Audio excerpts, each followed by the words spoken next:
कहानी की शुरुआत में हम एक लड़के निक को देखते हैं जो कॉलेज में पढ़ता है, अपनी मॉम के साथ रहता क्योंकि उसके डैड की मौत हो गई है। साथ ही वो काफी अच्छी अच्छी पोएम्स भी लिखता है, अक्सर कुछ पोएम्स बेच के दिया करता है। कॉलेज में उसका एक दोस्त होता है। जब वो बाथरूम में था तो कुछ लड़के आकर उसे मारने लगते हैं। जहाँ तभी उन लड़कों की हेड एक लड़की वहाँ पर आ जाती है जिसका नाम एनी था। एनी हर गलत काम करती है, जैसे चोरी, नशा बेचना और इस तरह के काम। ये लड़कों की तरह रहती है। यहाँ वो इसलिए आई क्योंकि उसे निक के दोस्त से पैसे लेने हैं। पर अब जब उसने पैसे मांगे तो निक का दोस्त कहता है कि मेरे पास पैसे नहीं है, इसीलिए एनी के साथ ही उसे और मारने लगे। वो फिर निक के दोस्त को कहती है कि अगर मेरे पैसे तुमने ना दिए तो मैं तुम्हारा क्या हशर करूंगी, ये तुम सोच लेना। जब कैंटीन में आया तो यहाँ निक भी बैठा हुआ था। उसकी हालत देखकर निक समझ गया कि एनी और उसके साथियों ने इसे काफी पीटा है। वो अब एनी के पास गया जो उसी कैंटीन में बैठी हुई थी। पूछता है कि मेरे दोस्त ने कितने पैसे देने हैं तुम्हारे। जब एनी ने कोई जवाब ना दिया तो कुछ पैसे वो टेबल पर रख के पूछता है कि ये काफी है। तब हल्की सी आवाज में एनी बोलती है अपने काम से काम रख। निक को बुरा लगा,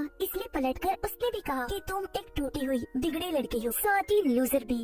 जो कहकर वो जाने लगा, पर एनी को इतना गुस्सा आया कि वो निक पर हमला कर देती है और इस तरह इन दोनों की लड़ाई हो जाती है। कुछ देर के बाद दोनों को प्रिंसिपल की ऑफिस भेज दिया गया। प्रिंसिपल एनी को आगे से ऐसा ना करने का कहकर यहाँ से भेज देते हैं, जबकि निक को कहते हैं कि ऐसी लड़कियाँ ठीक नहीं होती तो इससे दूर रहो। जिसके बाद वो भी यहाँ से चला जाता है। रात को निक के घर उसका दोस्त आया जो उसे कुछ पैसे देकर पोएम खरीदता है। फिर पूछता है कि कल रात एक पार्टी है, क्या तुम जाओगे उसमें। निक कहता है कि नहीं, क्योंकि कल मैं लंदन जा रहा हूँ। वहाँ एक काफी बड़ी अकेडमी में राइटर्स की मीटिंग है। वो उसे अपने टिकट भी दिखाता है। उसके दोस्त ने पूछा क्या तुम्हारी मॉम को पता है इस बारे में। निक कहता है कि नहीं, अगर उन्हें पता चल गया तो वो मुझे जाने नहीं देंगे। अब एनी अपने एक दोस्त के पास आई जो भी उसकी तरह गलत काम करता है। ये दोनों अब एक ज्वेलरी की दुकान पर आकर रुके। वहाँ का शीशा एनी तोड़कर वो उससे ज्वेलरी चुरा लेती है। अगली सुबह जब एनी वहाँ से जाने लगी तो अपने साथ वो चोरी करे ज्वेलरी भी ले जाने लगती है। उसका दोस्त कहता है कि ज्वेलरी इधर ही रहने दो, इसकी हिफाजत मैं करूँगा। एनी कहती है कि नहीं, तुम इसकी हिफाजत नहीं कर सकते, ये मेरे साथ ही रहने दो। जो कहकर वो यहाँ से चली गई। इस पर उसके दोस्त को बहुत गुस्सा आया। वो पुलिस को कॉल करके सब कुछ बता देता है। कॉलेज में आने के बाद एनी वो ज्वेलरी अपने लॉकर में रखने लगती है, पर उसे ऐसा करते हुए निक के दोस्त ने देख लिया था। थोड़ी देर के बाद यहाँ पुलिस आ गई। जब उन्होंने एनी के लॉकर की तलाशी ली तो उन्हें वो ज्वेलरी मिल जाती है, इसीलिए वो एनी को गिरफ्तार करके ले जाती है। पर क्योंकि वो स्टूडेंट थी तो जल्दी उसे छोड़ दिया गया।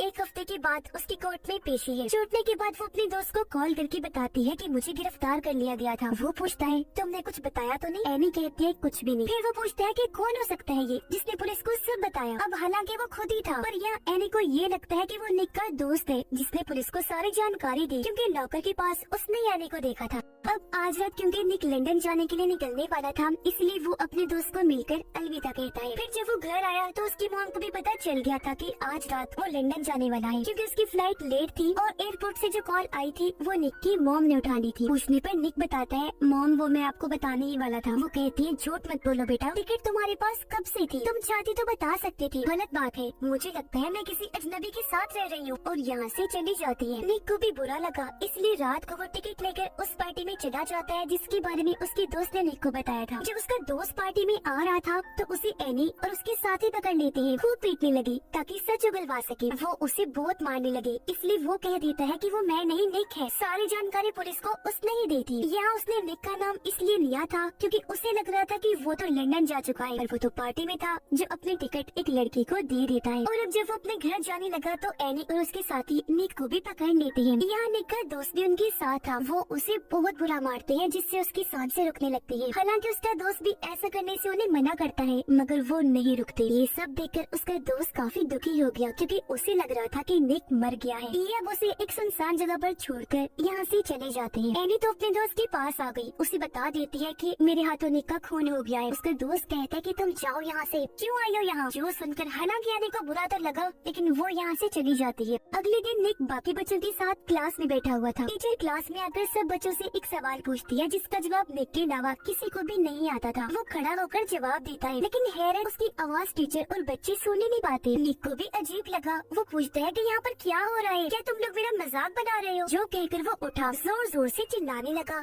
सबके आगे हाथ हिलाने लगता है, पर कोई ना तो उसे देख और ना ही सुन पा रहा था। वो अब एक किताब जो टेबल पर पड़ी थी उसे उठाकर दूर फेंक के मारता है, लेकिन अगले पल जब उसने टेबल पर देखा तो किताब वहीं पर पड़ी हुई थी। टीचर कहती है कि निक और उसकी पोएम के बारे में तब बात करेंगे जब वो क्लास में होगा। जो सुनकर वो काफी चौंक गया। कहता कहता है, अरे ये क्या हो रहा है, मैं क्लास में ही तो हूँ, आखिर क्यों किसी को नहीं दिख रहा।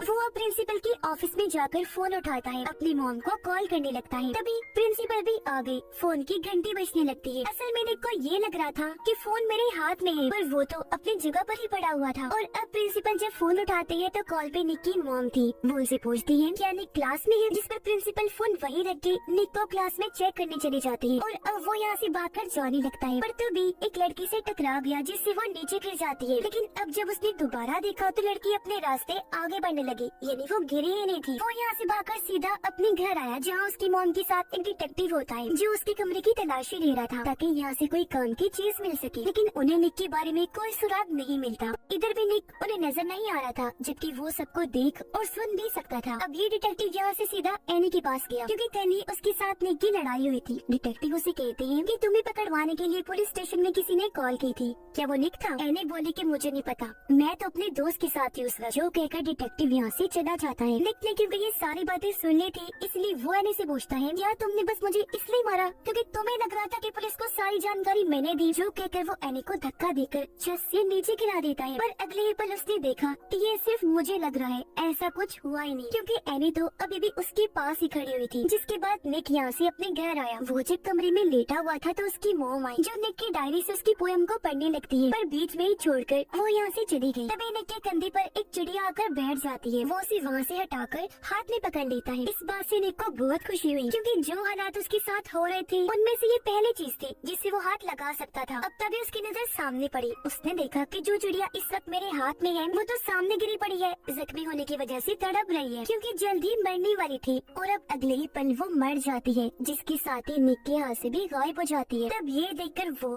सारी बात समझ जाता है, यानी उसे पता चल गया था कि मैं अभी भी जिंदा हूँ, बस मेरी आत्मा मेरे जिस्म से बाहर निकल आई है। यानी मैं जिंदगी और मौत के बीच की उस जगह पर हूँ जहाँ मेरी मौत कभी भी हो सकती है, बिल्कुल इस चिड़िया की तरह। पर अगर मैं मर गया तो मेरी आत्मा हमेशा हमेशा के लिए इस दुनिया से चली जाएगी। पुलिस को वो जगह पता चल गई थी जहाँ उस रात एनी और उसके साथियों ने निक को मारा था। पुलिस के साथ निक का दोस्त भी था, लेकिन वो ये नहीं बताता कि निक का जिस्म कहाँ है, क्योंकि उसे लग रहा था कि इस तरह मैं फंस जाऊंगा, जिसके बाद एनी और उसके साथी भी मुझे मारेंगे। यहाँ भागकर निक भी आया। वो डॉग और पुलिस के सामने आकर उन्हें रास्ता समझाने की कोशिश करने लगता है, यानी मैं उस तरफ हूँ, लेकिन कोई फायदा नहीं होता। इसीलिए काफी ढूंढने के बाद भी पुलिस को उसकी बॉडी जिस्म नहीं मिलता। अब एनी अपने घर आई, उसके पीछे पीछे निक भी आ जाता है। उसने देखा कि एनी का एक छोटा भाई है जिससे वो बहुत प्यार करती है। असल में उसकी मॉम की मौत हो गई थी और बाप ने दूसरी शादी करनी थी। एनी को कभी प्यार नहीं मिला, उसका किसी ने ख्याल ही नहीं रखा, तो बगैर माँ बाप और प्यार के पलने बढ़ने पर वो गलत रास्ते पर चल पड़ी। वो अपने भाई को कहती है कि तुम मेरे जैसे कभी मत बनना। अपने भाई को उसने गले से लगा लिया। आंखों में आंसू थे, क्योंकि वो खुद भी कभी ऐसी बनना नहीं चाहती थी, लेकिन हालात ने उसे ऐसा बनने पर मजबूर कर दिया। फिर वो अपने भाई को कहती है कि अगर किस्मत ने साथ दिया, मुझे मौका मिला, तो मैं एक अच्छा काम जरूर करूंगी ताकि तुम्हें मुझ पर फख्र हो।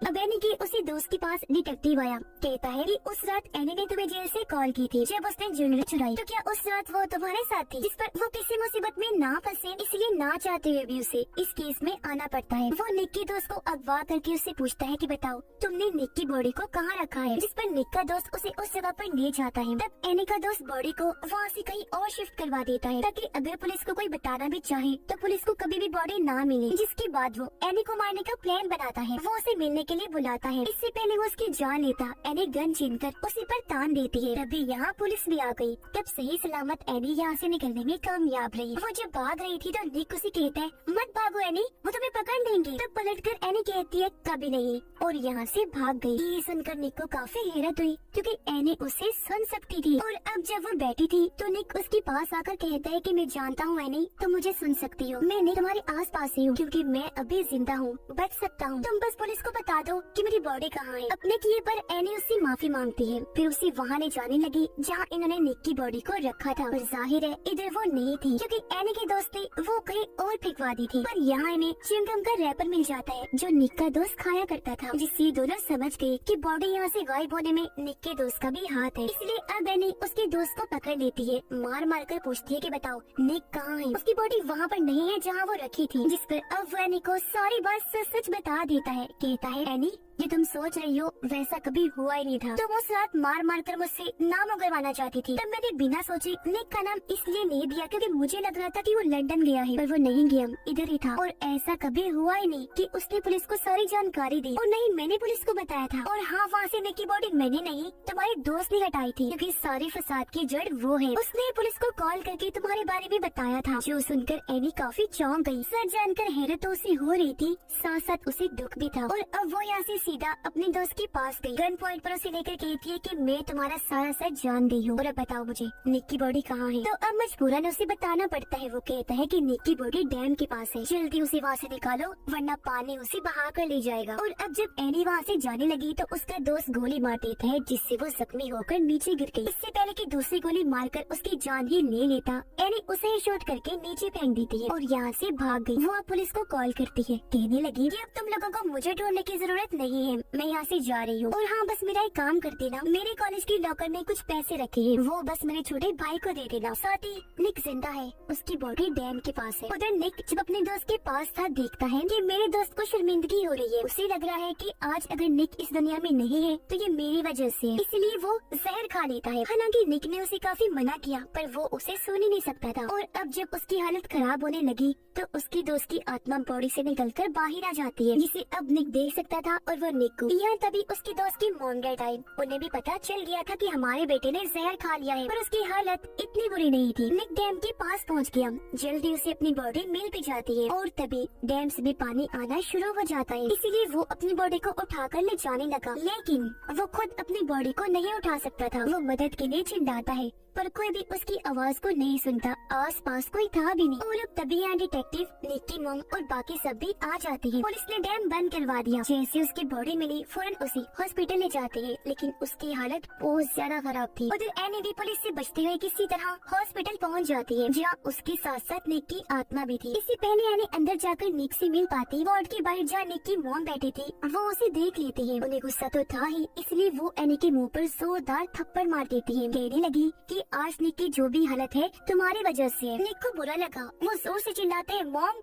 ये आप क्या कर रही हैं? पर मॉम ने नहीं सुना। एनी कहती है कोई बात नहीं निक, वो तुमसे प्यार करती है इसीलिए गुस्सा है। निक की मॉम पूछती है ये तुम क्या कह रही हो? तो वो बता देती है कि निक यहीं पर है मेरे आसपास। निक की मॉम कहती है मगर मुझे तुम्हारी बातों पर यकीन नहीं है, अगर तुम सच कह रही हो तो साबित करो। तब निक एनी को कहता है कि मॉम को बताओ कि मेरे गायब होने के बाद आप मेरे कमरे में आई, आपने मेरी डायरी से जिंदगी में पहली बार मेरी पोयम पढ़ी, फिर उसे बीच में अधूरा ही छोड़कर यहाँ से चली गई क्योंकि आप वो पढ़ के जज्बाती हो गई थी। और अब एनी के जरिए निक अपनी मॉम को कहता है कि आपने डैड के गुजर जाने के बाद कितना बुरा टाइम देखा, मैं उसे कभी नहीं समझ पाया मगर अब मैं सब कुछ समझ सकता। निक की मॉम कहती है अच्छा बस बताओ तुम्हें क्या चाहिए। तब एनी कहती है कि मैं एक बार निक से मिलना चाहती हूँ क्योंकि मैं ही हूँ जो उसकी मदद कर सकती हूँ, उसे वापस ला सकती हूँ। इसलिए अब निक की मॉम उसे अंदर जाने की इजाजत दे देती है। निक के पास आने के बाद एनी की आंखों में भी आंसू आ गए थे। वो उसे कहती है प्लीज वापस आ जाओ, फिर उसके कंधे पर सर रख के वही लेट गई। और अब कुछ ही पलों में निक आंखें खोलता है, यानी उसकी आत्मा बॉडी में वापस आ गई थी। निक एनी से पूछता है